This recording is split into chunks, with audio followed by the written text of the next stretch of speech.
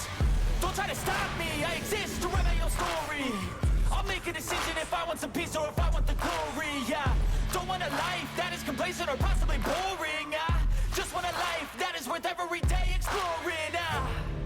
My whole life I just wanted someone who would notice me.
Cash money and she knows that I live lavishly. I wanna live, I'm cold inside. Give all I have just to feel alive. I fight to live, I fight to strive. One day I'll have what I want. I want the whole world in the palm of my hand. I got a plan, I'm the man. Now I'm teaching the game, a veteran, better than anybody else who tests me. I'm ready, looking in my hand and it's steady. I'm trending, ascending and blending, lyrical bending. Now I'm spreading and getting my name out now. Yeah, they hearing me laugh. All the crowds repping the sound. I'm hitting the ground, running, up and coming. Ain't nothing, yeah, rookie of the year. I'ma keep it 100, cold-blooded, no budget. From nothing to something, I ain't bluffing. I got a full hand and a full plan. I ain't gonna stop till I'm at the top, man. Every single drop got me feeling awesome. I'm about to pop, started from the bottom, yeah. I wanna live, I'm cold inside. Give all I have just to feel alive. I fight to live, I fight to strive. One day I'll have what I want in life.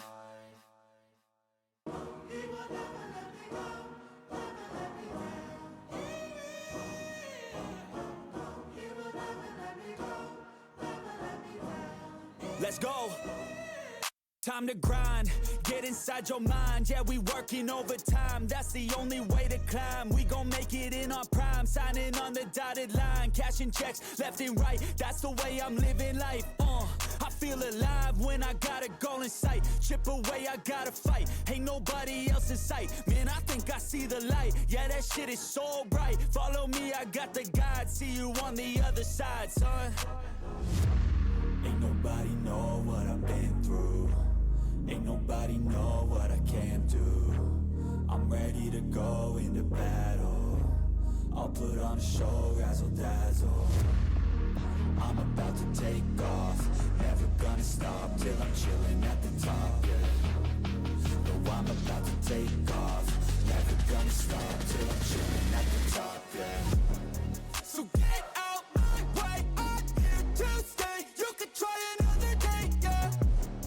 Cause I love the taste of winning the race. Gold medal, first place, yeah. Never gonna stop till I'm chilling at the top, yeah.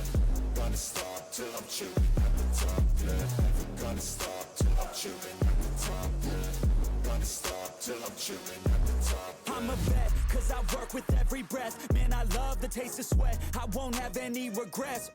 They get upset when they trying just to rest, and I'm still right at my desk, make them all feel so pressed, yeah, but that's the test. If you wanna be the best, it ain't easy, it's a mess. If you wanna have success, you keep going like possessed. Drive it deep into your chest, every failure is a test. Learn the most, leave the rest. Ain't nobody know what I've been through. Ain't nobody know what I can do. I'm ready to go into battle. I'll put on a show, razzle dazzle. I'm about to take off, never gonna stop till I'm chilling at the top, yeah. No, I'm about to take off, never gonna stop till I'm chilling at the top, yeah. So get out my way, I'm here to stay. You could try another day, yeah. Cause I love the taste of winning the race. Gold medal, first place, yeah. Never gonna stop till I'm chilling at the top, yeah. Gonna stop till I'm chilling at the top, yeah. Never gonna stop till I'm chilling at the top, yeah. Gonna stop till I'm chilling at the top, yeah.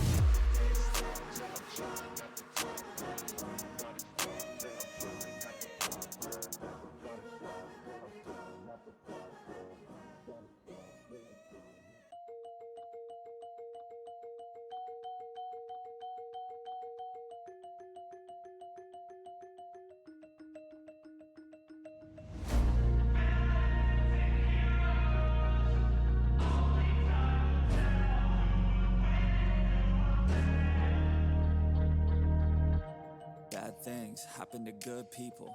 None of us were ever really born equal. Only one life, there ain't no sequel. Some people live, others stay fearful. This world ain't never been peaceful. You got good, always butting heads against evil. The good try to be fair, but the bad lethal. They gon' fight dirty, every single one deceitful. Stand up, I wanna see your face. Get your chin up like you belong in this place. We gon' train like you've never trained before. You're going up against something that you can't ignore. This ain't a game, this your life that we're playing with. There ain't no reset button or an off switch. You gotta face your fears, you gotta scratch the itch. You gotta break through the walls and get after it.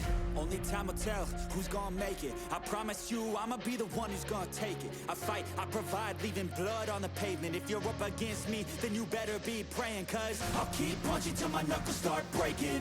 I'll keep going through the blood that I'm tasting. I won't stop till they've all seen greatness. The battle for my world just started, I've been waiting. Villains and heroes, only time will tell who will win and who will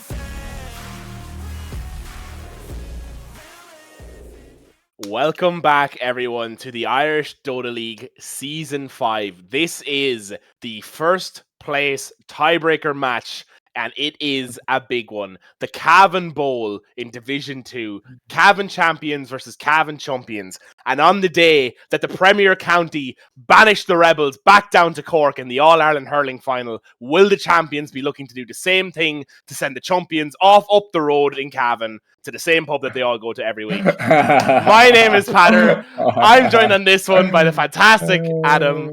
Hey everyone. And I don't of have course- anything so eloquent as Patter's analogy there, unfortunately. So Ever so, I was thinking about that one on the break. no, you cooked on that one. You cooked on that one. Yeah. Thank you.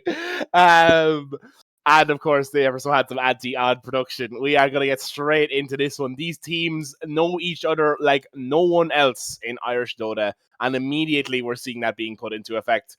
The Nature's Prophet DP ban coming in against for the champions, and then the Kunkka puck bans for the champions. Yeah, this game now is not even about placing in the division. This is about pride, and this is about looking at these guys and chatting to the guys like tomorrow and being like, "Yeah, we fucked you guys yesterday." So like, this is like there is so much riding on this from both teams. Like, I guarantee they're way more locked in even than they were in the Ausgang games because they want to beat each other here really hard. 100%, yeah, 100%. Yeah. This is the big one. It is the big one. Yeah. So Yeah. I'm glad it came down to this. We will see. I was going to say, as I was saying in the last game, I think there's a lot of shared hero pools between these two teams as well. So it'll be interesting to see if we end up on some non-meta stuff or on some non-comfort stuff because one of the teams picked the other one's heroes. We'll see. But yeah, Cavan Champions did win this matchup 2-0 in the last Cavan Bowl, but best of one is the real Cavan Bowl. This is the end of all ends until they meet in the playoffs, and then we've Cavan Bowl number 3. But for now, 2 Cavans enter, 1 Cavan leaves. Exactly. And we are seeing much more meta bans here. Like every one of these, all of these heroes are pretty strong meta heroes, except for the Earthshaker. But meta and comfort. 100%, yeah. Yeah, meta and comfort. Yeah, Chumpion's smart here, I think, to take out the Jesse James Kunkka. It's by far his most played and people would say his best hero. So yeah, taking him off that comfort straight away, and then also banning out the key Earthshaker, taking him off that hero after watching them last game. So I like the fact taking them off the heroes they just won with, trying to put them a little bit off their comfort zone, that sort of thing. Do you think the champions put their iron balls on the table and first pick Pudge for key? I mean, they could. They absolutely could. Yeah. Oh, they do snap pick after the Wyvern, and it's the Dark Willow. Interesting. Okay. Yeah. That's good. I mean, it's a good deny on Broccoli. Yeah, he played it really well in the last game. This Wyvern first pick again. I mean, Truffles now played it really well in the game. The pick itself, first pick, I don't know how strong it felt in the last game because you can play around it a little bit. You can pick around it a little bit, but at least they're not showing anything too detailed to Cavan Champions. So this might be the Holy Diver ban phase for Cavan Champions. Get rid of Gordon, get rid of whatever else. The Invoker, yeah, that's another one. The Invoker is so good. Yeah. The AA, the speciality AA is still there though. Unless it's a Huskar pick, I feel like the AA is not coming out, but we'll see. You never know. Holy Diver will play fucking anything. Mm-hmm. So now, No Leaves does. So they'll have a pick here on Cavan Champions. I mean, if they pick Dawnbreaker here, I think both teams want Wraith King, it seems like. So I wouldn't be surprised if one of them decides to pick it up earlier, or if it doesn't get picked. I think it will get picked in this phase for one of the teams. So I suppose just to see who can pick it first or who wants it the most. But it wouldn't surprise me. Is there any Jesse speciality picks that we're missing on here that I don't? I don't know the rest of his heroes. I feel like there is one that there is another one. Phoenix, you're right. Yes. That's the one. Yeah. That's also a JoJo specialty, isn't it? Or Koi? One of them I feel like plays it too. I don't think it's Koi. I think it is JoJo as well, yeah. 5 seconds. But now he's playing mid, so I don't know how much he's practiced it recently, I remember someone hushedly telling us that at our first LAN. Yeah. Don't let these guys get Phoenix. Or Willow. Tusk. That's key Tusk. Really strong. For sure. Really good hero right now. Yeah, really good beatable. Yeah, but it is beatable. Or so I've heard. Right? If you're really handsome, you can beat it. 10 seconds. No, really good hero. Matches up really well on a lot of lanes as well. It'll be interesting to see what they put with it. I wouldn't be surprised if they try to get they could do the Dawnbreaker with the Tusk on the lane. It works well with a lot of summons heroes as well if they have summons, but we'll see. I don't know what else Jesse wants to play. But yeah, generally a great hero right now. So Cavan Champions have the option. They could pick Wraith King this phase plus another hero. Wouldn't be the worst option, especially if you think that both these teams want that hero. And both teams pick pretty tanky drafts, so they might both also want that sort of vibe.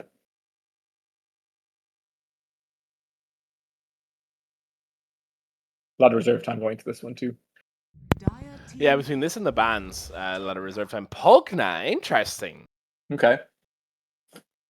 It is also notably, Quap is not banned out here. So Quap is in the pool for either champions to take right now or champions. Now, Pugna, pretty good against Quap, like one of the heroes at EWC that teams were picking against it to try, like the mana drain, obviously, against the ward is really good against how high mana cost a lot of Quap spells are.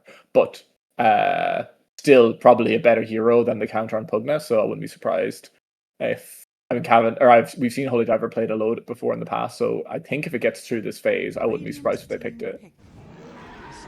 Ursa. Okay. Another one. Good strong meta pick can be picked now. Doesn't you can pick things that are good into it, right? But at the same time, I would be really surprised if they don't pick Quap one of these two picks on Cavan. It's also really good into Wyvern. Like the screen basically kills someone in the Wyvern hold. I suppose there is lockdown, obviously. Like the Winter's Curse does grab the Quap, but generally just a really good hero.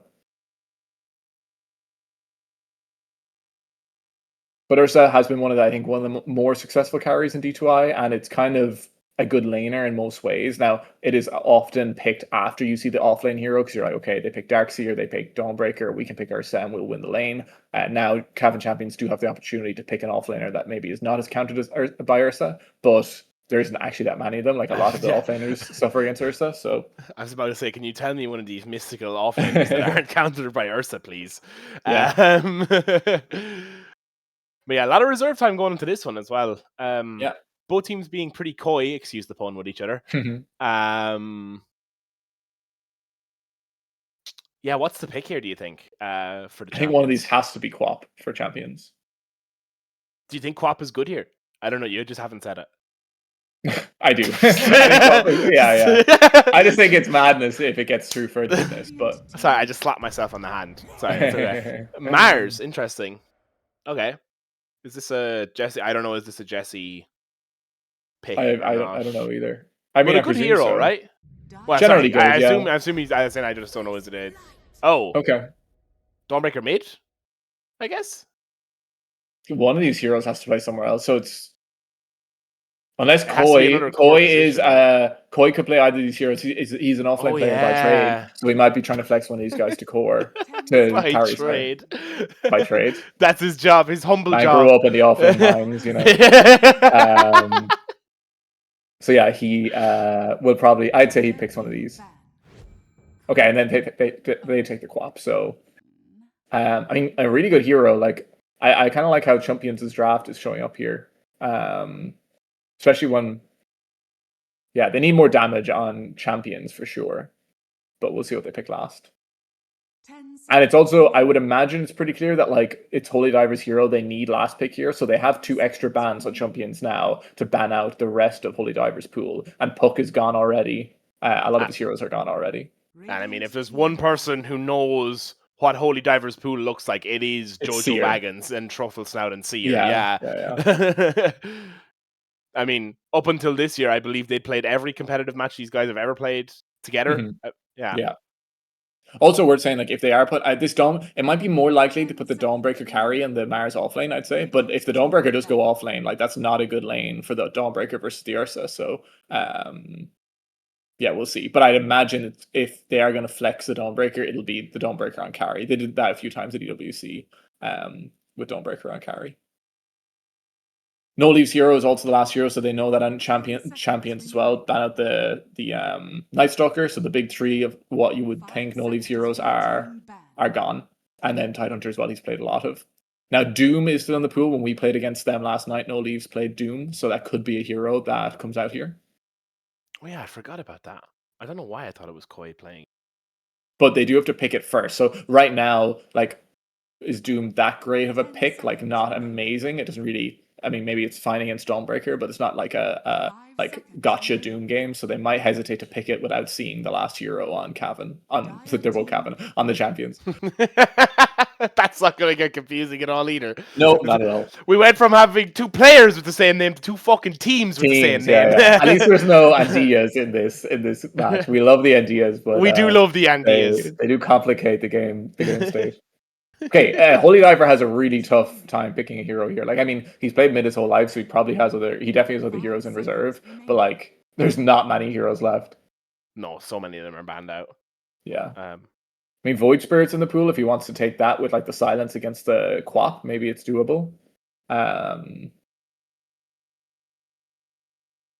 But sorry, who did you say? Sorry, I said Void Spirit. Oh, Void Spirit. But I think they need another Void Spirit. I know, right? But they need more damage here on Cavan champions.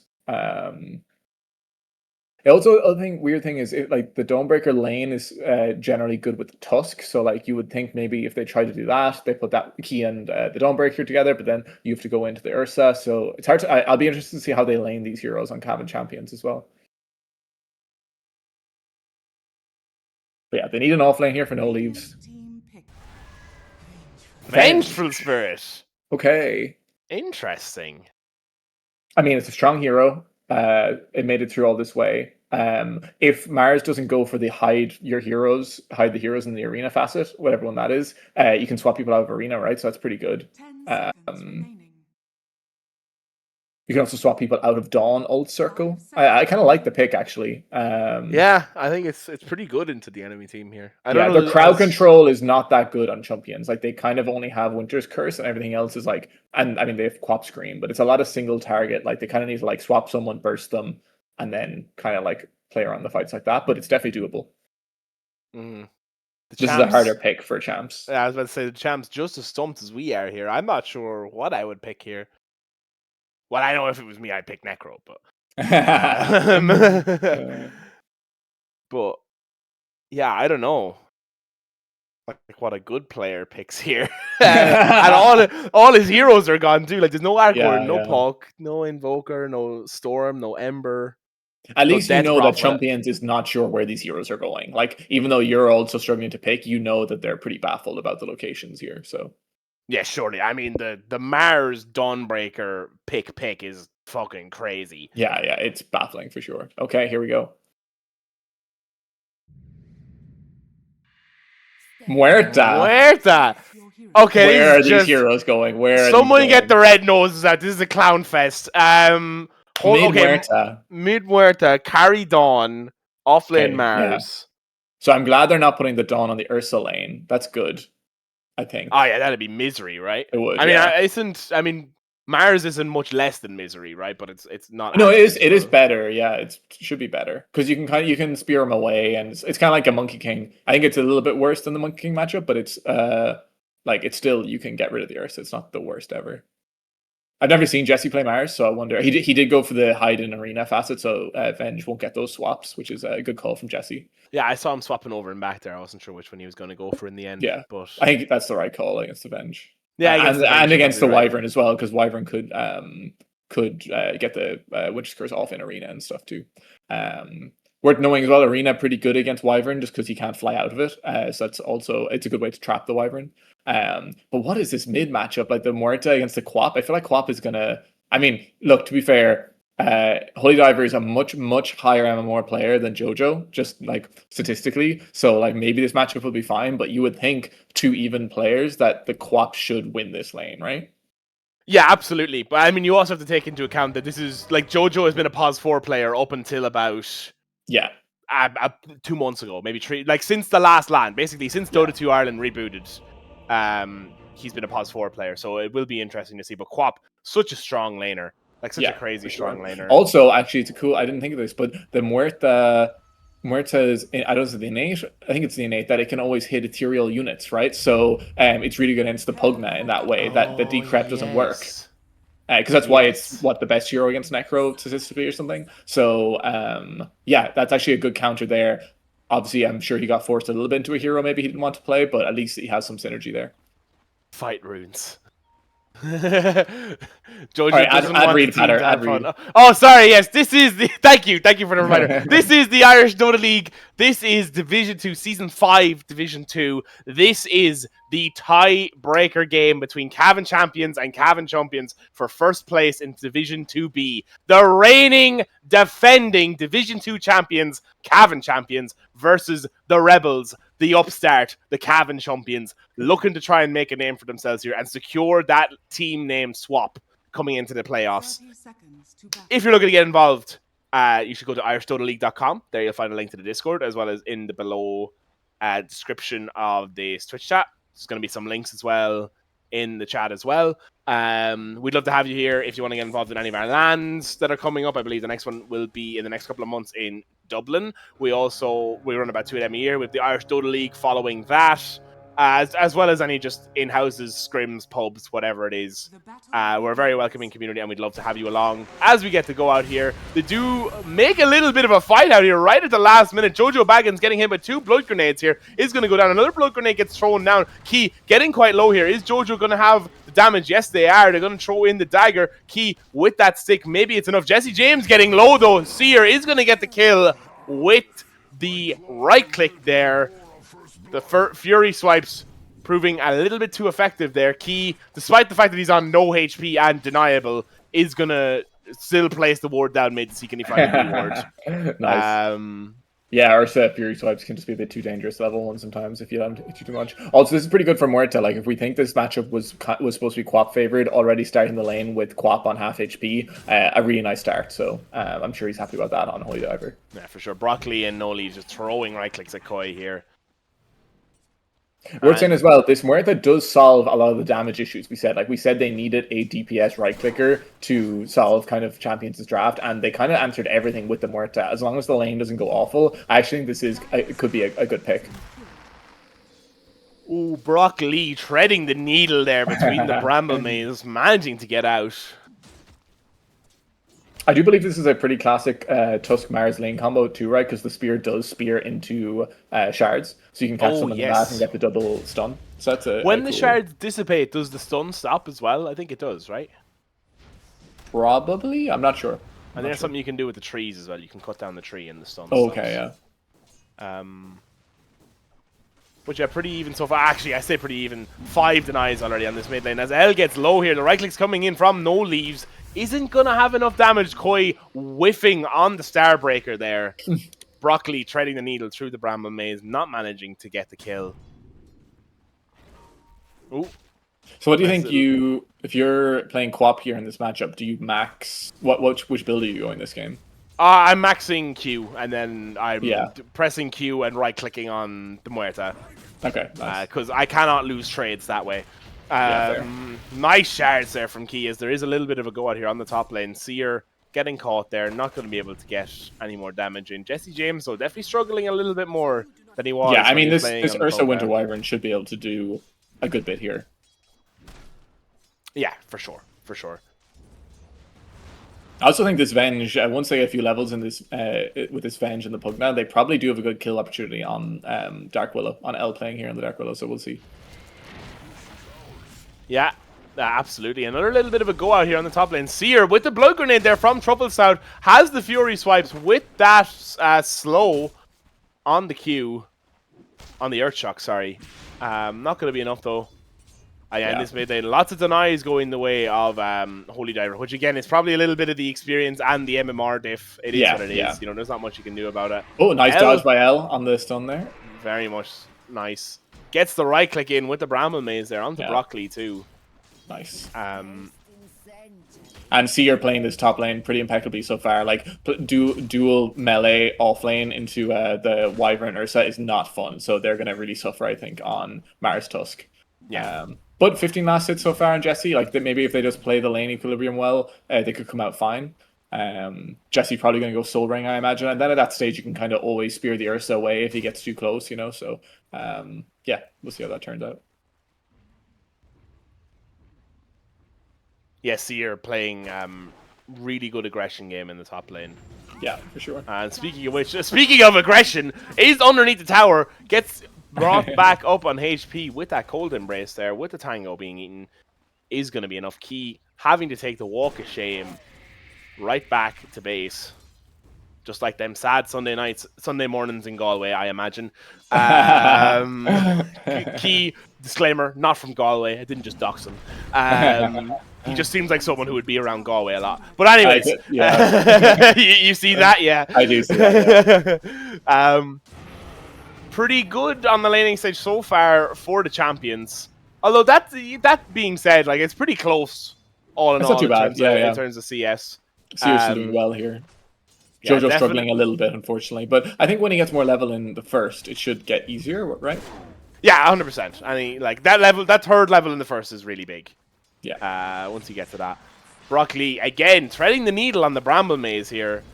Never mind. Walks straight into the Bramble Maze here, but does get a good bit of damage down onto L.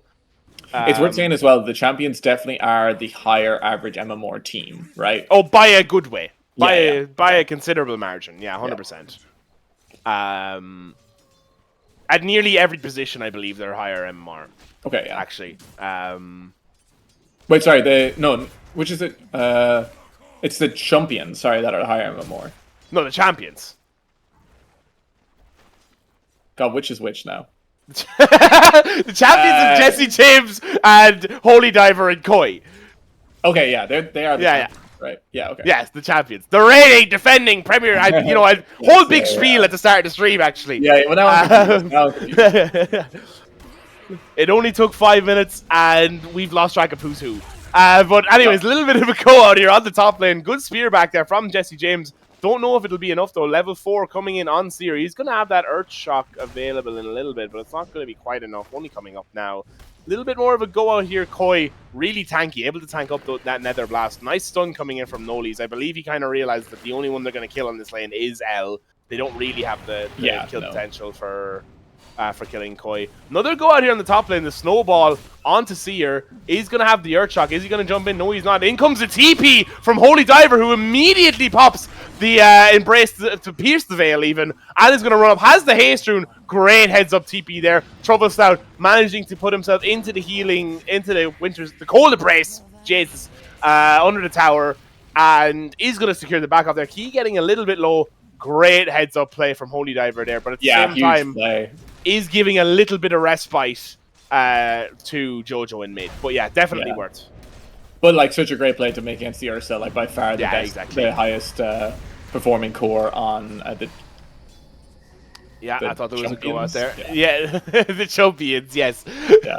God, this is confusing for someone who's played against Cavan champions for the last 2 years. Oh, maybe looking to make a play out onto the Wisdom Rune now. He is there on Broccoli in time. Not going to be enough. Broccoli reckons they have vision up there. He's going to channel the Watcher. Stun comes in from El. Koi not really wanting anything more to do with that. Would have dived behind the tier 1 tower with that quick rotate available from the Quap, who does have the ultimate available. But yeah, beginning to settle down now a bit. Pretty even, honestly, overall. Apart from this mid lane, both lanes going pretty evenly. Yeah, for sure. No Leaf's coming back up a little bit here now on the bench, and yeah, Ursa still doing very well despite that death. So, ooh, they get the slow out here onto Jesse James. The TP's coming in from Key. Seer expertly dodging the spear back there. Yeah, his troubles now. Oh, wow, really good play there from Holy Diver. Silence duration, not long enough to secure the kill, but a nice little fear into the right click. He's getting a lot of damage done. Shipping in the salve there on Jojo. Rune about to spawn. Will Jojo get lucky? No, he won't get lucky. Illusion Rune going into the back pocket of Holy Diver. That's actually pretty effective, especially with the Quap ulti. You can like dispel the slow. Oh, okay, yeah. And the dagger, obviously. Yeah. Noli's almost level 6. Yeah, lanes generally. I mean, Seer's still highest last hits on the board here. So doing great. As in what you would expect, it should be a good Ursa lane, to be fair. But honestly, like Jesse James, like still doing very well, all things considered. Like with the what would be a tough lane matchup. I think they've done well to keep up this much net worth on the lane. Yeah, 100%. But really, even though coming out of the lanes this time. Yeah, except for mid. Mid is unfortunately still a big lead for the Muerta. Yeah, which is as we expected. I mean, maybe not the hero matchup, but just like what we were saying, you know, There's a lot of differences in the terms of experience and MMR in that mid lane. Oh, nice spear from Jesse. Very nice spear from Jesse. Good jump in, though. I'm really loving the aggression from Seer on this top lane. As they make the go out, they have the Bramble Maze down here on the bottom. Throw the stun into Koi. They manage to get away on No Leaves. The stun comes in from the Dark Willow again, getting low on Broccoli, who is going to be tanking those creeps. Not looking to continue the go out there. Both heroes getting very low as Jesse James gets really low on this top lane and finally goes down to Seer. Key looking like he may be getting the same fate. He's going to pop the ultimate on Seer as he dives underneath this tower, just in case. He was probably expecting the TP from the Muerta there. Managing or just to make sure that the snowball stun wouldn't save him or whatever. Really well done by Seer. Yeah, double kill there is huge. Oh, as they make the go out here onto the bottom lane, they are going to have that nether ward down. Throwing the right clicks in is No Leaves. Broccoli getting away with just a whisker of HP left. He's still kiting around here, maybe looking to throw in another nether blast, and he does with the stun. Koi getting really low with that right click after the scream of terror. The swap comes in onto L. No Leaves now. It's going to make the charge down. Keys come in from the top. A great dodge by L as Broccoli manages to put himself into that form, managing to get the kill onto No Leaves. Sorry, managing to get the kill onto L is No Leaves. Yeah, great play by No Leaves there. The minute he got 6, making the swap, and even the initial kill on Koi, really well done. High skill plays all around.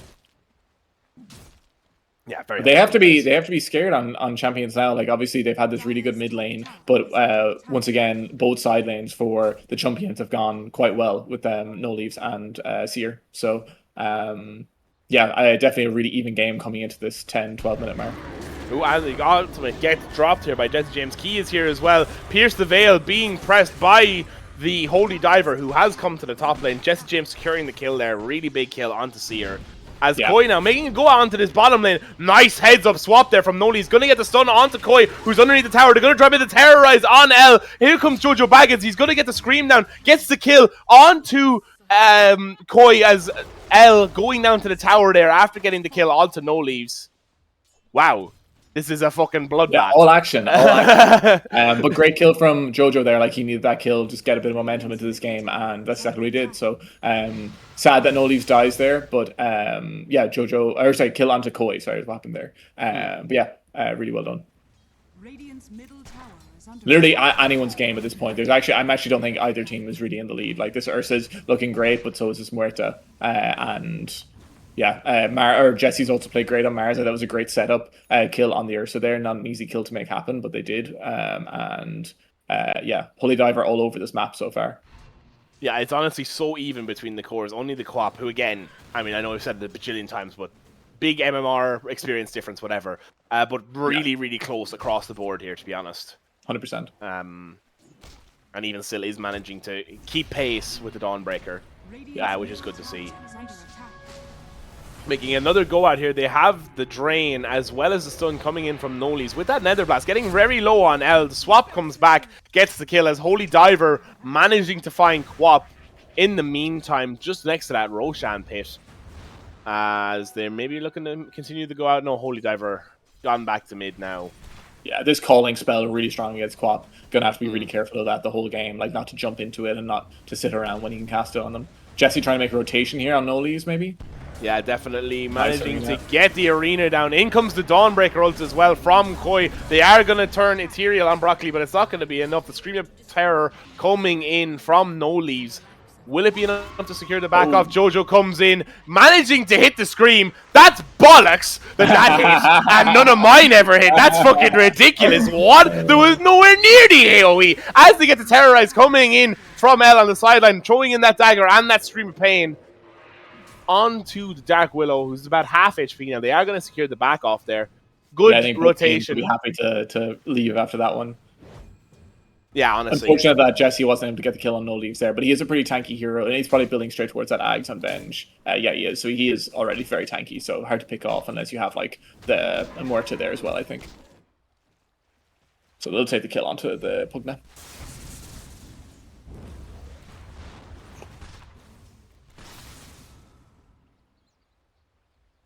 Yeah, so what's the... I mean, I was about to say, what's the play here to stabilize? But, like, neither team is really stable, it feels like. It's kind of teetering on the edge here. Troubleshout is going to get hit out by the stun. Has the Arctic Burn. doesn't have the Cold Embrace yet. Huge swap from No Leaves, getting the barrier long enough so we can get the Cold Embrace off. They have the follow-up with the Splinter Blast and the right clicks. No Leaves here with the bro in the old chat.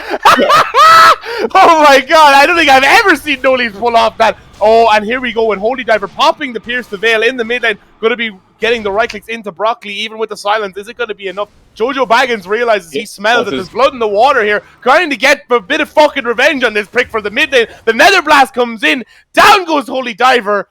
Jojo and Broccoli managing to get a huge kill there, as there's the arena on the top way. Truffles out, going down to Jesse James. That's a huge kill on the Muerta there. Now we'll see if Seer goes down here too, potentially. Yeah, but gets the Urchok out, pops the Enrage. Isn't going to turn around onto Key. They do have the TP here from No Leaves. Throws out the Scream of Terror. Not going to be able to find anything. Wow.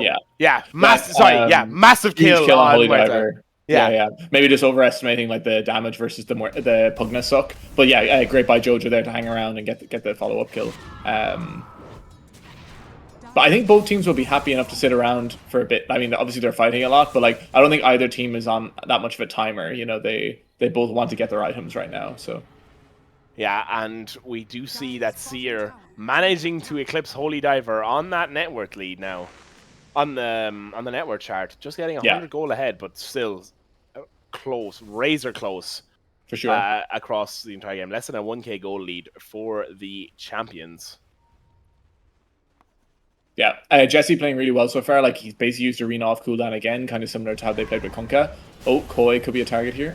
Oh, and he is a bit of a target, but going to run straight at Broccoli with that Blade Mail, with that Starbreaker. The Nether Blast gets thrown down. A great swap in from No Leaves as well. They're going to make the Ethereal onto the Decrepify even, onto Jesse James. Key is here though as well. As, well, no, Muerta's made. Jojo throws in the Sonic Wave, is going to immediately regret the decision of deciding to blink in. Is going to come in now. Oh, what a huge bit of damage. He got the proc there on Holy Diver. But the Holy might be able to get Holy Diver, which would be massive. And it is massive. Koi is here as well. He's getting low. Key's come up from the bottom lane. He does have the Blade Mail, pulls him into the Snowball. The Winter's Embrace is there. They pop the Arena on the Mars, skewering him into the wall. Down goes Koi though. Anyways, No Leaves managing to get the kill with the huge 3-person terrorize coming in from L. They have Troubles down. Gonna pop that ult. Gonna prop that shift. Seer is here, waiting to get the right clicks down to finish off L, but they do get Troubles down. The spear from Jesse is big. They do get the kill onto L. It's a 3 for 3 there. Or 3 for 2? 3 for 2 in favor of the champions. This game is fucking wall-to-wall action. That's a 1k lead. This is, no. This is it's living up to the billing. It is what a Cavan Bowl should be. Extremely even. And L, huge terrorize there, saving Jesse probably from death from the Ursa, I think. Absolutely. Yeah, literally could not place which team is winning here.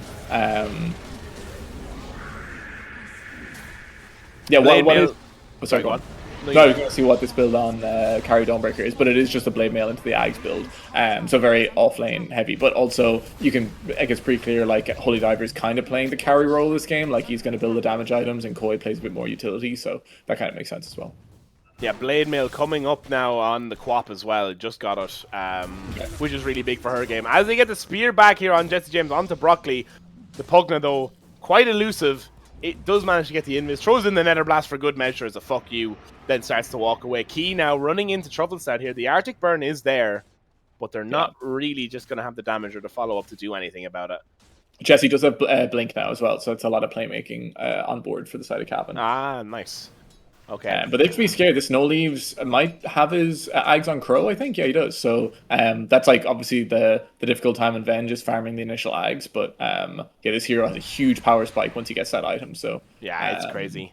John playing really well so far, though. Like playing around the barrier really well, being right place, right time, doing really good, I think, so far.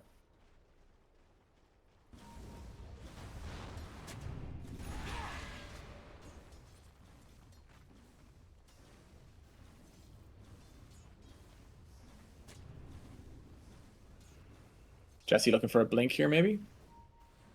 Maybe. Trying to see if they have, I don't know if they have damage for this. Both teams caught up right behind their players. Broccoli getting caught up by the Arena. They're going to look to burst him here. The immediate Cold Embrace, as well as the Decrepify, managing to save himself with that Glimmer Cape. The swap comes in from No Leaves right at the right time to swap the stunned Broccoli out on the Pugna is going to go down on Noleaves. Has the Ags though, is immediately going to get the swap out the Jesse with the stun. The Terrorize goes in. It hits 3. Noleaves is still on the back line here though, going right after L. Koi coming in as well. Key going down in that fight. The Splinter Blast comes in, gets the slow onto L with the right clicks, managing to dodge it, using her second spell, throws down the Bramble Maze as well. Will they be able to get enough? Yes, they will. Seer comes in from the back line with the blink. It's going to be 3 for 1 in favor of the Champions, and they seem to be taking control of this game. Yeah, without the Muerta being able to come there, and she had no TP, or Hood Diver had no TP, that it was just there's way more damage on the side of the Champions. And Ursa's hitting this timing. Like once he gets that Battle Fury blink, like Ursa's by far the strongest hero on the map, and the damage is just really, really strong. Also, that's the first kind of fight with the Venge Ags. They killed it the first time, then the Illusion did a lot, and yeah, they just can't. Without the Muerta there to put out damage, they're going to lose that fight every time. So really well played by Champions, bringing the right heroes, executing well. I think they're definitely edging ahead here. Ever so slightly, but definitely not in any sort of it's over way. No, for sure. For sure. Daytime comes in, Dawnbreaker with that increased damage now as the dawn of day comes. I believe it starts at max and then decreases over the course of the day. Seer does see Koi here. He's going to make the blink out. The Blade Mail is there. There's 3 heroes here. The Bramble Maze comes down. Doesn't manage to catch Seer. L is smoked here. Does see Key. Realizes that he's probably being chased. L trying to catch up here with that increased move speed. Will catch up. Might be girl bossing a little bit too close to the sun here though, as Broccoli is coming in. Is ready. Yeah, the rotations are here. Jojo is here as well. The Cold Embrace onto Seer. I think they're going to try and pop a counter smoke here and see can they go in. John now, no leaves, coming in from the backside. Maybe caught between a rock and a hard place. Koi getting jumped on by Seer is going to be coming in with the right clicks. The Blade Mail is back off cooldown again. The swap going in on the background. They get the right clicks in as well as the scream. The huge 2-person spear into the wall there. Jojo Baggins dropping the Sonic Wave. Seer managing to get the jump on with the vision, getting the kill onto Koi. They are going to be trying to get the right clicks into Broccoli now. The stun there, huge Winter's Curse, managing to save Broccoli there. Seer though caught in this backline between a rock and a hard place. He's going to get speared into the cliff wall, going to get knocked down the cliff wall, but it's not going to be enough to be able to save him. They are going to lose the carry on the side of the Champions, but they do get the carry and the 3 and maybe the 4. They do get the 4 as well. Sorry, the 5. Broccoli now getting caught out in the spear. Does have the Decrepify, narrowly missing that shot as Holy Diver. And just like that, the Champs are back in it. Yeah, that looked really good for the Champions. I'm surprised it ended up this way because Seer stayed alive for a long time, but somehow obviously just got kited. And then despite even the really good Winter Wyvern ulti from Truffle Snout, they managed to get the damage in from the Muerta. I think Muerta definitely maybe looking for a blink later in this game. Like there was that moment where Jesse got the really clutch 2-man arena, but there wasn't really any follow-up damage. So hopefully later in the game, maybe Muerta has that blink and come in and make it easier to coordinate that. But it's really well played by Champions. The comeback moment they need, I suppose. Yeah, absolutely. And I mean, not that they were very far behind. No, they weren't far behind, but it was nice to win a fight, for sure. 100%. Especially when this Ursa feels really strong. Like, there's no way they didn't feel like Ursa was the strongest hero on the map there. And now, they're probably... I mean, he still is, kind of, but, it's getting closer, I suppose. Yeah, I'm loving the aggression on Seer. Yeah. I mean, across today... But on this Ursa especially, it's been crazy. Yeah. They do spot out no leaves here though on the ward. They are going to come in with all 4 heroes. They are going to have the swap there. They are going to get the Phantom down as well. The Ghost and no leaves past is going to go down here. Not going to be much repercussions for that. Jojo is here with the haste rune, but not really looking to get involved with the other 4 of them. Yeah, that's a really good pick off for the Champions though. Yeah, absolutely. Does have the Kaya. Really, really good job on the recovery game this game for Jojo. 100%. Yeah. Blade Mail Kaya. Doing pretty well now. They get the Decrepify plus the Nether Blast in from Broccoli, who is going to get low. They throw down the Glimmer Cape. Have the division there. Yes, they do. Jojo standing on the sidelines. Doesn't want to make his way through the Bramble Maze. Not going to throw in the ultimate. Not really the follow-up there. And it looks like the Champs are maybe making a go out onto the top tier too, as the Chumps are making a go out onto the Roshan with this Ursa. I like this play from Seer, like while they're doing other shit on top, try to sneak this Rosh. Yeah. And they should get it. I don't think they figured it out. They're playing really well around the Mars, I think, on Cavan Champions right now. Like, they have superior setup to the Champions for sure, and they're using that to their advantage with all these Mars spears and stuff. So, I think they're playing their lineup well on Champions. Really impactful Roshan, though. That's a really big get for these guys early. 100%, yeah. Oh, as Jojo maybe gets caught out here. Does get kicked out of the ult and blinks back into it! Throws the scream out in the opposite direction. So he got feared backwards as the cold embrace comes in. I'll shut up for a second. They managed to catch Key out here with the Winter's Curse. They're going to keep throwing the right clicks in. Seer has arrived. The Yules is there for L. Holy Diver throwing in the right clicks in the background. They're going to throw in the Enrage. In comes the Dawnbreaker Road with Koi, who already has the Axe, managing to get Troubles out while he's in that cold embrace. No leaves, trying to get the back off here, managing to throw the spun into Koi. Seer is still here. He's going to jump right on Holy Diver. Gets the bash, gets the kill onto Holy Diver. The Enrage is down, but it doesn't matter. He's able to get in there with the kills. He's getting the right clicks down onto L. Broccoli takes down Koi as well. Jesse, the only living member of the Champs, and just like that, the pendulum swings back in the direction of the Chumps. Yeah, I can't take that long a fight against the Ursa, especially when the Murtha ulti gets popped. Like, you need that ulti if you're going to kill the Ursa, unless he's like being completely chain stunned. And yeah, really well executed by the champions. I'm not sure what happened right there at the beginning because he doesn't have kick on Tusk yet. So I don't know exactly. Maybe did Jesse try to do the arena spear play, but then he didn't get the arena up in time? Maybe something like that happened. I'm not sure. Or was it that the punch came in as the spear hit and speared him over the wall? Oh, maybe. That's possible. Okay, nice, okay. Eye in the sky. That is what happened. Eye in the sky, Auntie, once again. Thank you very much. We will come back to you later on, our news reporter. Yeah, wow. Okay, wow. What a... I mean, he died anyway, so it's not the biggest deal, but interesting interaction. But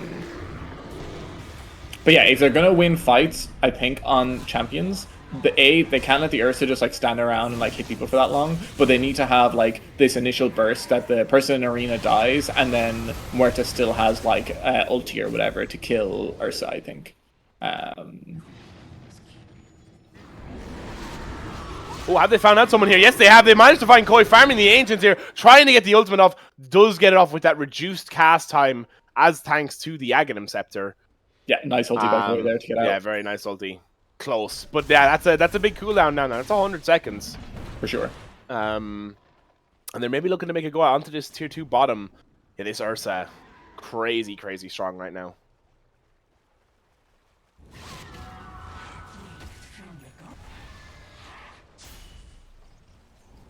Radiant's bottom tower is under attack. And they are going to continue to make that go out onto the tier 2. The Champs deciding they don't really want anything to do with it. Dire's middle tower. Yeah. And yeah, leave them at it. Holy Diver did just finish this Pike, which I really like. It's kind of like, I mean, it's not as good as a Blink in the mobility way, but it's similar enough that if, you know, Jesse's able to catch a couple of heroes, you can Pike in, pop ulti, and kill the heroes really quick. So I do like that they have that opportunity. Swap coming in onto Jesse James, who gets stunned right next to the tower. Key going on the backline onto Broccoli, though L is there as well. The arena comes up. Jesse James using it to secure the get out. Their spears Noli's into the wall. They get them terrorized onto Broccoli in the background. Troubles now with the great cold embrace. Here comes Seer. They get the phase shift onto L, who is going to survive for a little bit longer. Is going to disappear with that Glimmer Cape as they go on the Holy Diver in the background, who pops the Pierce the Veil. They immediately pop the ultimate onto the creep next to Holy Diver, but he's only going to be ethereal for so much longer. He's getting low, managing to get the kill with the Mjolnir proc onto Troubles now, but in return is going to go down. They whiff the Sonic Wave on the quad, but it's not really going to matter as they get the kill onto Key anyways. Going to jump on toward this backline now. Koi getting the right clicks into him, getting low on Seer with that Blade Mail, but it's not going to be enough. L looking to try and get the kill, isn't going to be able to secure it. It's another 4-person wipe with the tip to Jesse James from Truffle Stout. We love to see it. Jesse, who did manage to secure his own back off there with the arena. But yeah, another huge fight for the champions, and they are running down this mid lane. Yeah, Broccoli, huge clutch save on the Venge there with the Ethereal saving him from Koi and then healing him back up after that. But yeah, this Ursa game just feels really free right now. Like, there's actually no one with the damage to kill Seer unless he gets chain stunned into Muerta ulti. That's the only way he dies. And Seer, knowing this, playing really well, really confident, and just running around as the hero that kills everyone in this game. And he's doing just that. So they have to be terrified of this Ursa on Cavan champions right now and trying to figure out how to kill him. If he has support from his team, it's pretty impossible. Also, Jack on Holy Diver not going to feel very good about this Muerta ulti into Winter Wyvern interaction, like being able to just pop the Golden Brace, or the Golden Brace, pop the Winter's Curse and waste a good percentage of the Muerta ult is actually pretty devastating for their fights. So yeah, the team fighting just seems a lot easier for Chumpions right now. Yeah, it really does. And it's like, it is a wonder how you come back into this one as the champs, right? Yeah. You need to, I mean, this Aegis has expired now, so you need to kind of go soon. They don't have the Sonic Wave, so maybe now is the time. But yeah, they just need to take a good kind of fight that they've initiated themselves, I feel like, with all 5 of them, because I feel like they haven't fought as 5 in a little bit. Yeah, and they are kind of like what we were saying in the draft. Like we said, this last hero needs to be a high damage hero, and Muerta is a high damage hero. But even with that hero, we're finding it really hard to kill the other heroes on Chumpions. Like Venge is really hard to kill. Like Muerta can pop ulti and kill either Venge or Quap or Ursa, but like the other heroes, who's going to kill them afterwards? It's pretty tough. So some damage issues for sure. They nearly spotted out Seer there. They did ping him out, but yeah, looking for the smoke play here. Dawnbreaker farming the bottom wave. They realize where they are now on the triangle. But yeah, maybe waiting for them at the top of this hill here, waiting for them to come back. Jesse James is waiting there. Did pop the smoke. No one's coming up there, though. Just goes past them. It's going to turn into daytime now as well. Are they going to run into each other here? I think they do spot out Noli's on the vision. They are going to get the silence in with the spear into the tree. He didn't go over that tree. Managing to get the Glimmer Cape with the Ghost Form. Managing with the Decrepify. They do manage to dodge using the Snowball. The Sonic Wave. They're coming in from the Quap. They get the right clicks in, get Troubles out. In comes Koi with that ult. They are going to be able to get the right clicks down. They do have the Nether Ward there as well. He is getting stunned on Koi. The arena is up. They manage to get the Bulwark. They get the Snowball save onto Seer again. He's getting low. They get a Snowball save on the champion, sorry, with Key. Managing to just miss that shot. L with the right clicks is going to be able to get the kill onto Seer. And just like that, just as we were saying how hard it is to kill them without the damage, they managed to kite him perfectly. They managed to get the damage, and they kill 4 on the side of the Chumps. Yeah, just when you think this game is flying one way, now it's flying the other, and just so well executed. Like, that is exactly how they had to play the fight. They had to kill at core without using the Muerta ulti at the beginning, like, and not without using the arena, and they did just that. They got the pick on no leaves, and then they still had arena, they still had the Muerta ulti. Key had a clutch snowball save against the Ursa when he popped BKB, and he kind of just had to like walk around and couldn't hit anyone. And yeah, just super well executed, buttons pressed extremely well by Cavan Champions there. Yeah, absolutely. And now, knocking on the doors of the tier 2s are the Champs, which their opposite numbers were doing not that long ago. Looks like they are going to be able to get this now. Seer respawn, not coming in for another little bit. They probably can push the tier 3s. They do get the D ward there. Mars just finished BKB as well, so it's a pretty big pickup for him.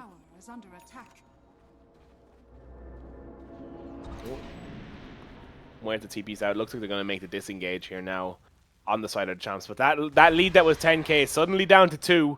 Yeah. And most of that is localized onto the Bear, onto the Ursa, who is going to join them here. Maybe they're going to look for a smoke. They will be able to read it, though, on the Champions, considering that they see lots of them bottom here. Yeah. And I just picked up by Koi, though, as well, going Nully as his next item. Really cool. Like, obviously, this whole Dawnbreaker idea is just to be this utility hero and be able to come in and nullify whoever Pugna has ethereal is really, really strong this game. Like, even in that last fight, Venge lived because of the ethereal, and it's happened a few times to Koi. He's jumped people that have been decrepified. So, yeah, good pickup, third item for Koi here. Yeah, I'm going to be looking to make the go out here. They do get the Nether Blast in onto Key. He's getting low. Jesse James is there. They're going to drop the Sonic Wave, secure the kill, and in their minds, hopefully secure the Roche, which I think is really the big cool one here. There. Yeah, getting this up on Seer again. We saw how effective it was last time. The power play, as they called it at EWC. And we'll see will they be able to get much out of it this time here now. As Cavan, as we know very well, formidable on the high ground. Absolutely. And yeah, they are going to get that Aegis. I thought they were about to leave the banner. I was going to flame them, but they didn't. Okay, so now, right, it's swung again. So after that big team fight, now the champions managing to pick up that Roche. slightly edging the win probability back towards them. But what's the play here if you're the champions? Are you just kiting out? You're just going high ground until the champions? Yeah, the champions. I don't think they have to be unbelievably afraid. Like they're only 2k behind. Muerta's gotten some more items since. Is going dadeless now. He's top net worth. Yeah. They should be a little bit afraid, but not. I wouldn't be like.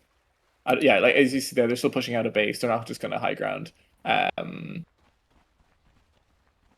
This game is coming out. It's funny. Both teams kind of have one central damage dealer in Seer and Holy Diver. Like obviously I have the Quap, but the Quap's obviously a little bit further behind than maybe they would be in a different game. So it really just come down to both those heroes have to be able to hit people in the fights, and if that happens, that team is probably going to win.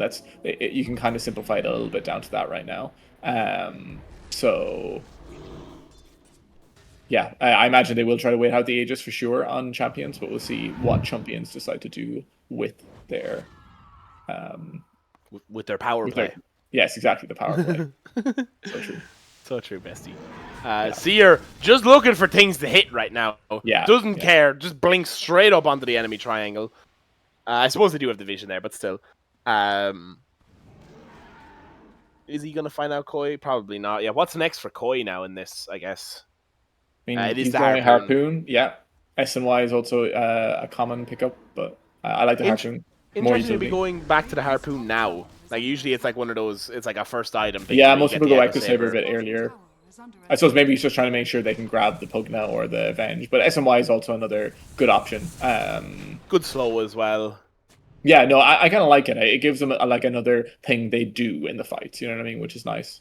Yeah, because they really just have to kite the Ursa. That's the aim of the game here, is kite the Ursa, don't die when he jumps on you initially, and then like use the snowballs, and if you just can't hit anyone, he'll die. And to be fair, Holy Diver will kill everyone else eventually, so that's the aim of the game here. Yeah, he will eventually, but when eventually, I guess, is that's true. Yeah, the big question here. Yeah. But he is definitely getting up there. This Muerta starting to look pretty scary here. It looks like they're happy to use this Aegis to farm off a little bit. Already using nearly 3 minutes. Yeah, I mean, I suppose No Leaf still building up items here. Like, he has Manta going into the Pike, which will be good, to be fair. I haven't seen too much damage from the Venge in the last few fights, but he did get picked off initially right at the beginning of the last one, so we'll see if he can play a fight. Oh, nice fear. Does hit him. Just in the tail end of that shot. More to level 24. What is there? 25. So 2 dead shots or 20% gunslinger. Not sure what people go. I mean, he is going a right click, so maybe it's the gunslinger, but also 2 dead shots sounds pretty good. So not sure.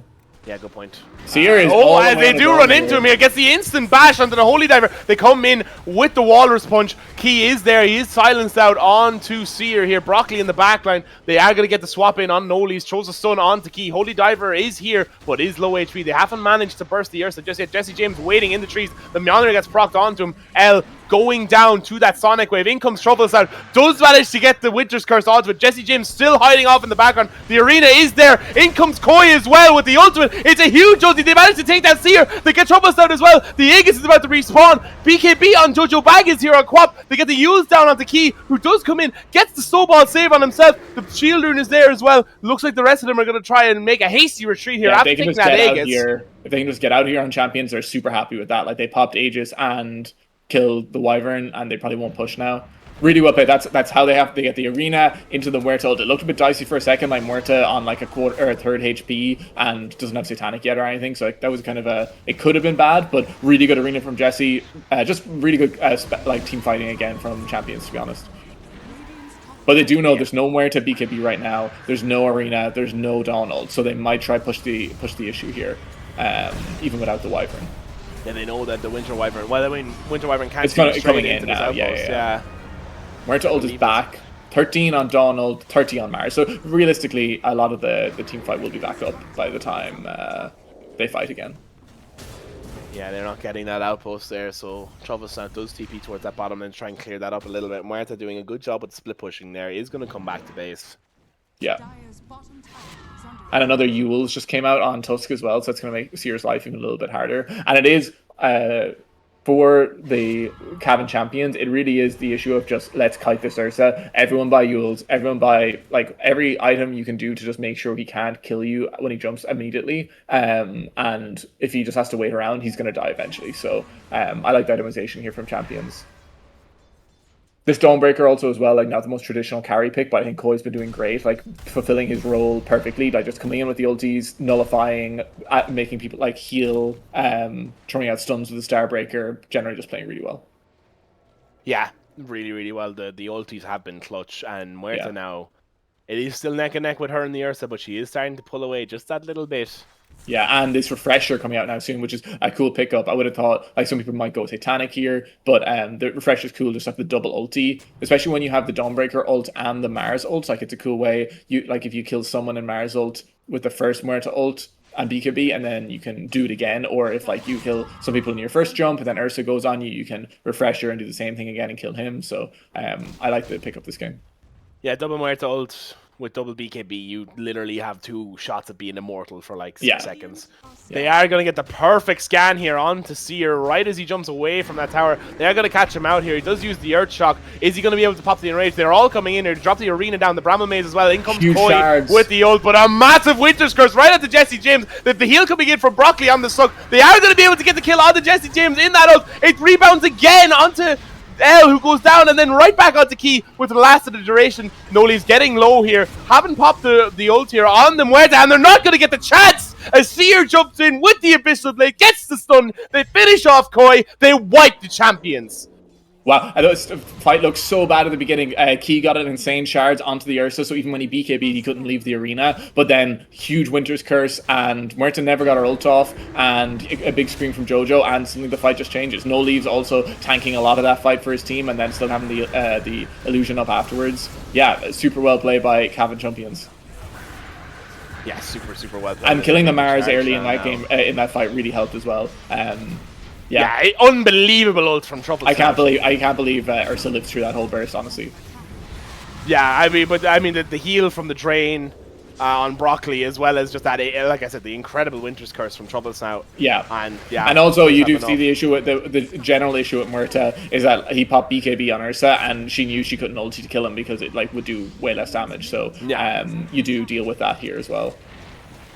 No Leaves getting low here. Just use the swap onto L there. The champions are starting to respawn. Jesse James is blinked in here. He's got the BKB popped. Spears Troubles out right back into the tower. They're going to buy back on Holy Diver as L goes down to Seer in the background. They're going to drop the Winter's Curse and try to get the TP out. Here comes Holy Diver. Is the buyback going to be in vain? Doesn't manage to get the Winter Wyvern. Does save Key. Ooh. Not a buyback you're feeling good about here. Ursa well clear of the Muerta now. Used to be pretty neck and neck net worth wise. See, you're playing so well though. Like that last jump on the Muerta with the Abyssal Blade, perfectly timed, especially after being gone on initially. And then in the beginning of that fight, picks off L on the Dark Willow straight away, then kites out once the Muerta gets a buyback. Just really, really well executed here. Yeah, really, really well executed. And the Chumps have their win condition now. Kill this Muerta, we win the game. Basically, is how this goes now. Yeah, wow. Yeah. This is coming right fucking down to the wire, and I still don't want to count the champs out, even though they are down on the network and the kills. They're just poof, what a game. Yeah, but they have the big team fight abilities on the champs, so they have the way to like turn these fights, and like it's all possible still, you know.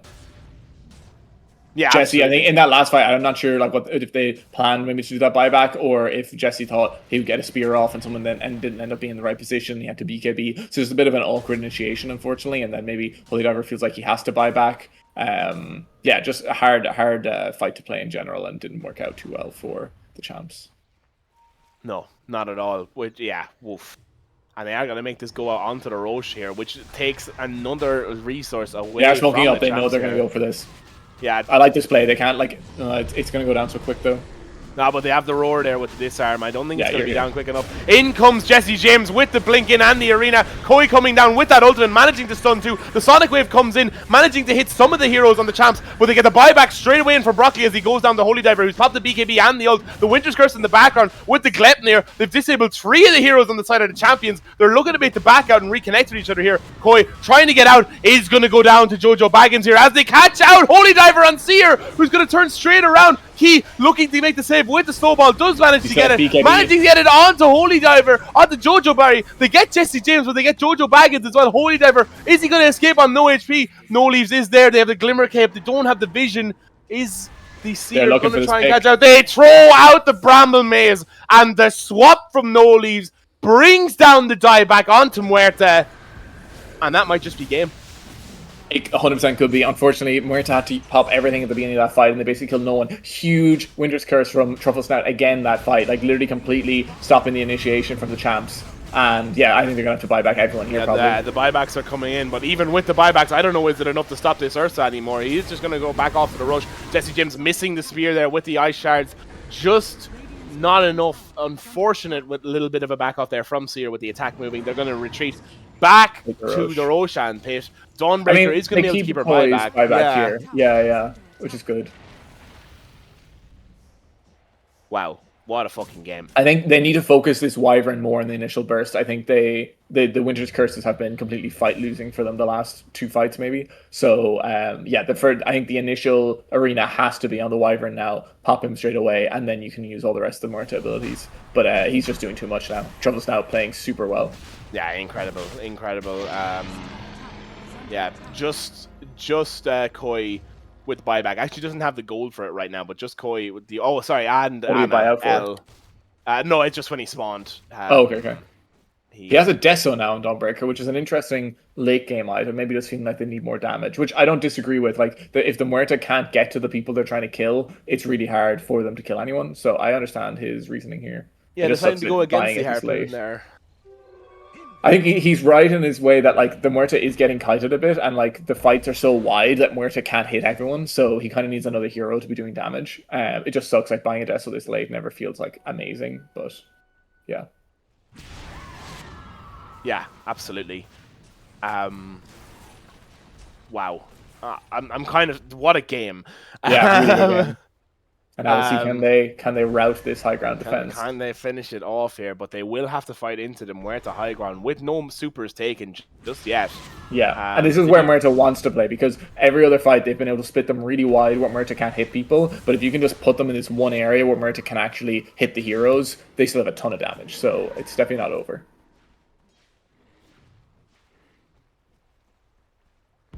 Yeah, it reminds me a little bit of True Sight for TI8.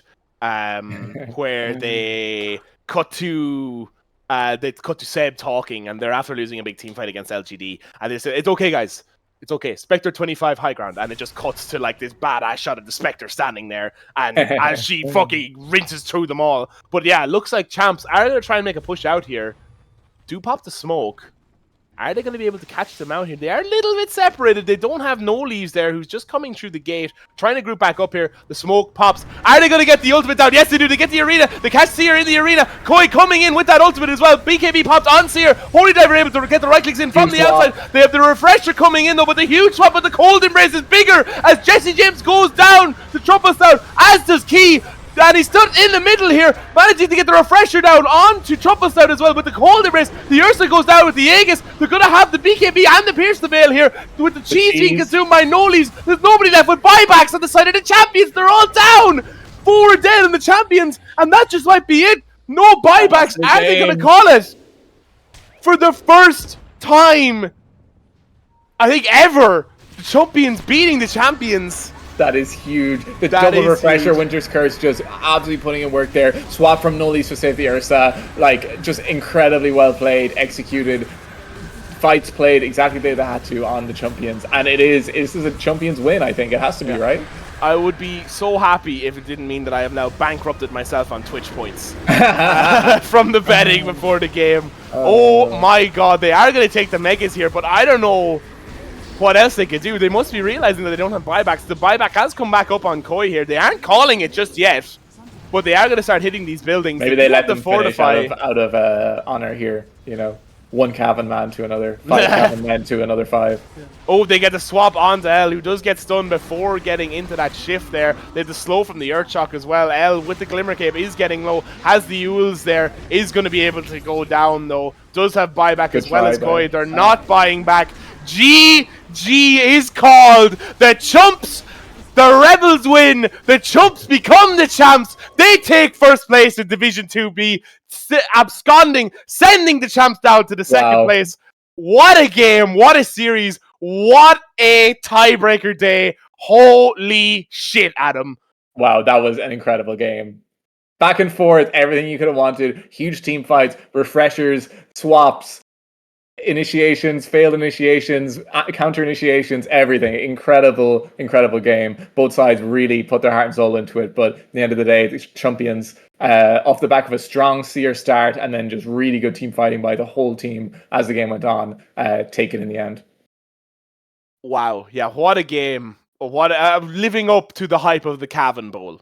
For sure. Living up to the hype of the Cavan Bowl. Best of one. They take first place. I don't even know who they end up against now in 2A.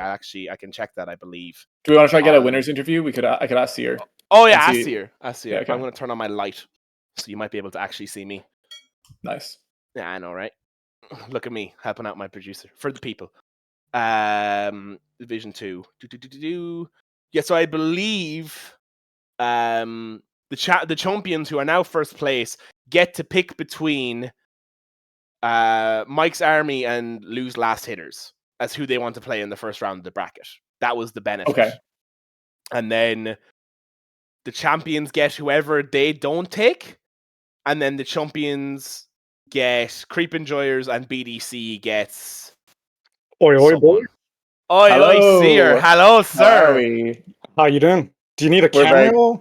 Fucking, I'm sweaty as balls. Can does the camera work if it's on Discord? Oh, it's sliding into them DMs. How do you feel after that one, Seer? Fuck, well, we're pretty top of the world, boys. Jesus, we've lost, like, what's the password, Auntie? Gay balls. You can't say that on stream! Oh, fuck. TOS, we just got taken down. I think it was like 7 losses in scrims. Because wow. It was literally, and just getting slammed. And Owen fucking subbed the one time, and I was like, lads, this is just not fair. Like, like 7 losses in a row to the champs. Oh yeah, yeah. Oh wow, okay. It's been brutal. Like, we haven't won a single game. This is the first time. So well, now you know how it feels. Now you know how it feels here. Like, that's the thing. It makes it so much sweeter when you finally do one. 100%. Yeah, it does. It does. Yeah, talk us through the draft there, Seer. Did you know as soon as you sorry, the camera's working before we get into the actual interview? Yeah. I just need to... Oh yeah, you click the thing. Type to me, bro. Type? Oh, the password. Oh. I can type to you either. Oh. Now I've learned. Hence why I should not have said what I said, but do I have to leave here or? No, stay here. No. It's just the camera. Disable video. Fuck, where's my? I'm trying to get it to work here, boys. No worries. All good, all good.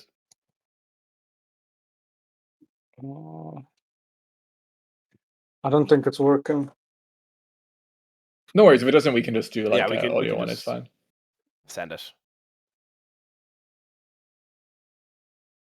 We just go. Yeah. If it's not working. Yeah. Okay. Sweet. So Seer, talk us through. Boys. All good. Talk us through the draft a little bit. You picked the Ursa quite early. Did you just know that once it had gotten that far, you're like, okay, I see these two supports. I know I can blow them up. I'm just happy to pick whatever. That like 15 pick Ursa, because they get 2 picks from there. So I was thinking, and I know it's one of Koi's comfort carries. And I was on the Dawnbreaker. Yeah. Okay. Yeah, well, it's just like good there, because we would have been picking out, like we sort of wanted the Dawn there for leaves, but then I was like, yeah, then he can just take the Ursa. So it was like a bit of a block. And then also it's just like, that's why it's one of the top carries in the patch, because it's just like, you can't really fully counterpick it. Like, sure, you can go a ranged offlaner, but those are generally pretty weird heroes, and like, you see they pick, and we knew the Tusk already, so we knew at least there was, like, it's just a strong laner, strong strong fighter, but we sort of were encountering the problem with the hero of that game where it just like struggles to finish. You know, it's so bad versus the buildings, and eventually, like when I died after being so far ahead that whether we just like 4-man wiped. I guess it was off of a smoke in our jungle. Yeah. That was a disastrous death, yes. But the Wyvern ults from there, I think, really bailed us out. Oh my god, yeah, Truffle Snout really that man. refresher ult at the end was insane, and even that one to save on that fight outside the tier 3 tower on mid was huge as well. Yeah, I was just joking that I don't think we're getting that hero against him again because it is normally permabanned against him. It's like it's probably his biggest comfort at the moment. Yeah, because you first picked it both games, right? So you were just we did, yeah. We like, Cavan knows that well. You know, they know that that's his main hero. But it's like you only have 3 or 4 bands, right? So you got to respect something. For sure. No, yeah, super well played. Were you scared about this Muerta after she like came and like ganked you guys top twice and like? Oh yeah, you know, yeah. It's insane. It's insane how much impact he has on like the slowest hero in the game. I know. Like, ganked twice by fucking murder. And the second time I knew he was there for sure. Like, yeah, facepalm. But I guess he was. Yeah, it's not normally played mid. It's normally played carry. But like, he's just so like map aware and in the right place at the right time. And I mean, they kind of had to really fill.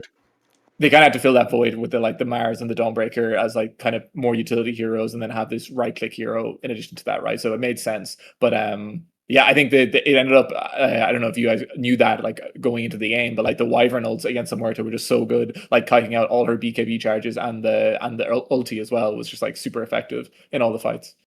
Yeah, we were pretty like we were basically playing around it like we know how immobile the hero is, and when she's there, don't be there basically. And my idea was just keep farming. You know, they were always going to have this Mars Dawnbreaker that wasn't going to go fully to the 60 minutes, but at the end there, before like they smoked me in the safe camps about near the end, like 45 minutes I think. Yeah.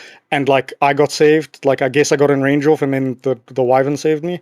That was a huge turn. Yeah, insane. Yeah. And then again down in the Radiant jungle. So yeah, you're right. Just in the late game, the Wyvern ult's controlling, but I think they were feeling the pressure because I think they knew that like we were okay. We weren't doing the imprint Cavan thing of just going and throwing your bodies at the high ground and dying and like giving all your lead away. Like because I knew.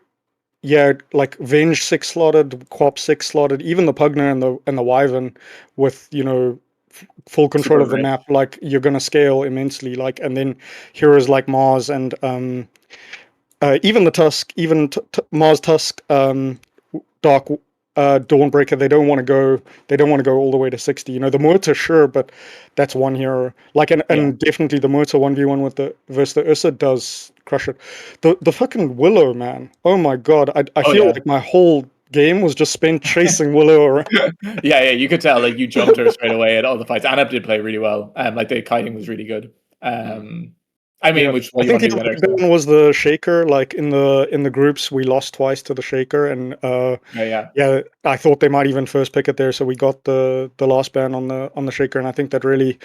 Yeah, we saw key. Even though there was 1 or 2 moments on the key toast, like that fight that you guys when you died outside the Roshan pit, and there was a couple of like snowball saves where like you pop BKB and then they just like sat and snowball for like three seconds and then you couldn't hit anyone. Like there was a few times they managed to pull that off, but generally, yeah, the Shaker is probably, I mean, for him anyways, probably his best hero or one of his best. So I get it. Yeah, what was the gold like? Like we kept on getting these Roshers, right? So that surely was snowballing us, right? But were they ever ahead? Like. Yeah, they weren't ever. Maybe early they were a little bit ahead, but you pretty much after you lost that fight around 30 minutes, like they came within like 2k. But yeah, Muerta was ahead of you for like a little bit, but then you won like one more fight, and then it kind of snowballed from there. The Muerta buyback that kind of sealed the deal, I think. Like that, I don't know what I mean, we can talk to them not now, obviously, but I'm sure you'll talk to them after. But whatever that play was with the Mars jumping in to try arena people, and then the Muerta buyback just didn't land properly. And I think once Jack had bought back there, it was the game got a lot easier for you guys. Yeah, I didn't even see it. I was pushing in top. I was just like, do building damage because like I have it in my rank games. Like Ursa, the problem is like you just tickle towers. Like you It's so hard. Yeah. do nothing. Yeah. Yeah, for sure. But fucking hell, we pulled out the win at the right time. Top of the log, isn't it, boys? Top of the Yeah, top of the log. Yeah, So numero is fucking this? uno. What does this mean to you guys? Like, what do you get to say to the champions Oh now? god. You know, like, Well, especially for Jojo Baggins, like to win over on Holy Diver, like oh, that's huge. Oh, that's massive. Yeah, it's so he's been grinding his face off, like, and he's transitioned to mid like insanely well. I can't believe it, especially like being a newer player and then never having played core before. He's keeping up, man. I don't know where in his 100%. where he was in the net worth and that, like, and that's it, like Crusader 1, right? Like it's it's very low. I can't believe if he just doesn't just do this in his rank games, he'll just fucking stomp his way up 2 badges. Like, yeah, we were saying it yesterday before we played them in the scrim that like, yeah, Jojo is like Crusader or whatever, but he does not play like a Crusader at all. No, like never. Yeah, never does, never has.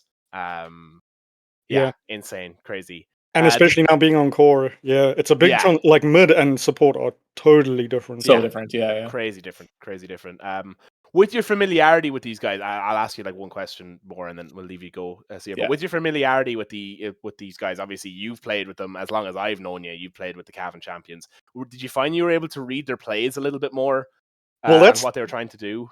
That's the problem, man. We know each other so well. Like that's why the drafts are so crazy because like we know all of each other's hero pools, and then we know how we play. Like they're playing quite like different with their current roster, like having Koi carry, and then having like it just changes the dynamic, you know. And then having JC James, who they haven't played before, and you can see it changes. Like Jack, he does more. Holy Diver goes more on this like you know. He's more the ultimate carry on the lineup most of the time, like, and then the playmakers on the other lanes. So it just changes that dynamic a little bit. And then Key also, like, obviously we had Belfast land together, but he's also like a difference to Jojo Baggins in the 4. But yeah, the playoffs now, our group versus the other Div 2 is gonna be fascinating. Is Div 3 feeding in? Do you know? Now hasn't confirmed. I don't think so. No. Each one gets their own separate bracket. That'd be so hyped to see the feed-in of Div 3. It would be cool, yeah. It would be cool. Maybe we'll get like a super championship match or something. But yeah, just before you go, now after coming top of Group 2B, you guys have the choice between facing Lou's Last Hitters or Mike's Army in the first round of the playoffs. Any inclination to who you're going to pick here? Can you share that secret with us, or is that top secret? I don't know, man. I don't even know who these teams are. Like, that's been the weird thing for this season. Like, because we've been in the 2 mini groups, and like we've only really like we've learned a bit about Ausgang now, and they had a rough night. I'm sure they'll be disappointed. Like, because they're really good as well. Like I think all 3 of us have been pretty evenly matched, and that's why the tie break. But the other group, I'm definitely afraid of BDC. Everyone seems to be afraid of BDC. Top of group, and I'm looking forward to the samurai matchup. All Mark and Bambi. That'll be that'll be hype. Yeah, that'll be hype. So we'll see how the bracket works out. But of those 2, like I have no clue of the seeding. Like I think the other group looks pretty damn strong, doesn't it? Yeah, for sure. I mean, Creep and Joy is in there as well, you know. Oh, and Creep and Joy is. Oh my god, yeah. That's a pretty tough group. But I'd say, we've now beaten the champs. So I would have said Cavan champions would have been in the running. Yeah, it's all possible for sure for the whole thing. So it'll be interesting to see how the groups come in. And I'd say don't count out Ausgang too. Like they are strong. So I think Div 2 is where it's at. Like anyone can beat anyone probably. So we'll have to go do our research. I think. I don't know either of those teams at all, really. Watch. You can watch a few replays and then make your decision on twitch.tv/Dota2 Ireland. And finally before I let you go, will you be taking over the Cavan Champions team ID and giving the champions to the other guys? There'll definitely be a conversation about that now. Good. I think you'll probably have to wait for when we meet in the bracket, because this is the classic. You like win in the groups and then lose in the bracket. But yeah, I'd say if we beat them again in the bracket, there'd be some serious talks about it. It'll have to be done. Yeah. Indeed. Maybe we'll have a better name next season if things stay the way they are. There might be a third Cavan team. Who knows? Fucking hell. Jesus. Fucking hell. That'll be the most amount of sales that Cavan GA jerseys have ever gotten. Yeah, absolutely. Yeah, we're single-handedly keeping the GA squad alive. Yeah, Seer, thank you so much for joining us. Congratulations again, and yeah, really well played by you and the rest of the team. Thanks, lads. Thanks for the cast. Looking forward to listening to it. See yous. Yeah, appreciate it. See you later. Bye.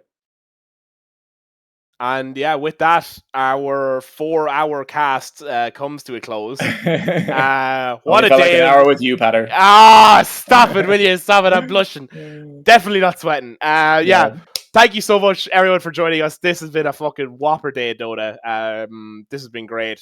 The Irish Dota League is really where it's at. That was the Div 2 tiebreakers, and yeah, we're gonna head off now and probably play Dota. Thanks very much, Auntie, for joining us and being a fantastic producer and observer. Thank you to the mods in the chat for being mods in the chat and not weird. And thank you, Adam, for joining me this evening. Really enjoyed it. Yeah, no problem. All right, thanks for watching, guys. Thank you very much, guys. All the best.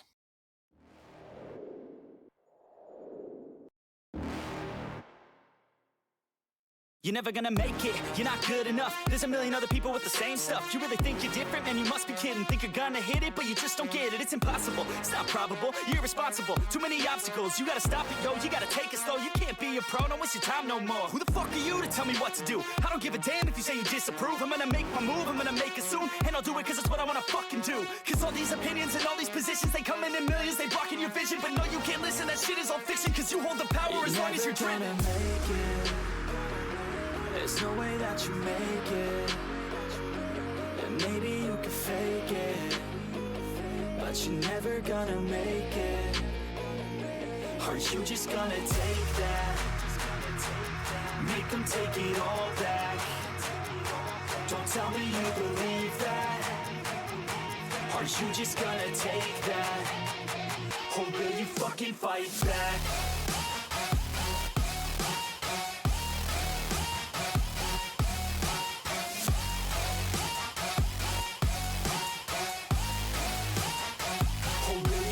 Fight back.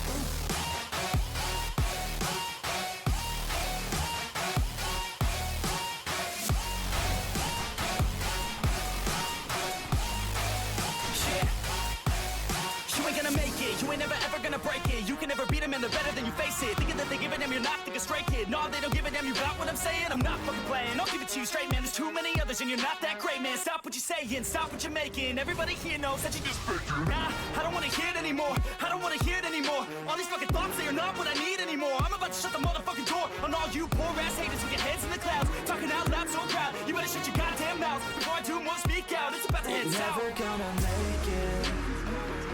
There's no way that you make it. And maybe you can fake it, but you're never gonna make it. Are you just gonna take that? Make them take it all back. Don't tell me you believe that. Are you just gonna take that? Or will you fucking fight back?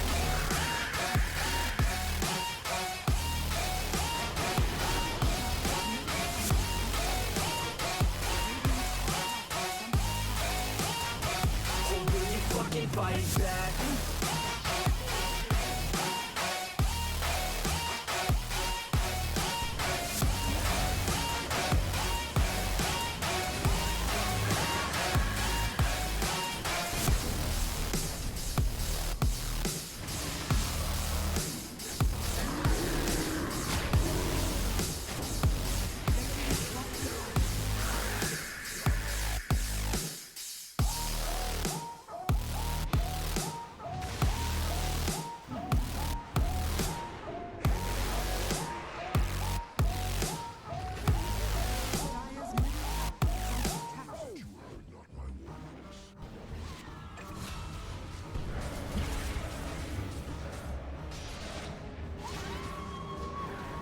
Yeah.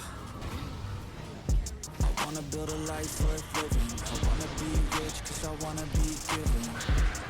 I feel the time keeps ticking. I wish I had more, but I'll take what's given. I just wanna pop, cause I've been working a lot. I think I deserve a shot, I think I deserve a spot. Cause it's been years on this path that I walked, and if I keep going, I pray I'll be at the top. When I dreamed big, yeah, I commit. Wanted this life since I was a little kid. Never thought twice, I just did what I did. Worked towards it and now I have an addiction. I've been living life like a dream, like it's fiction. I've been doing things like I have no restriction.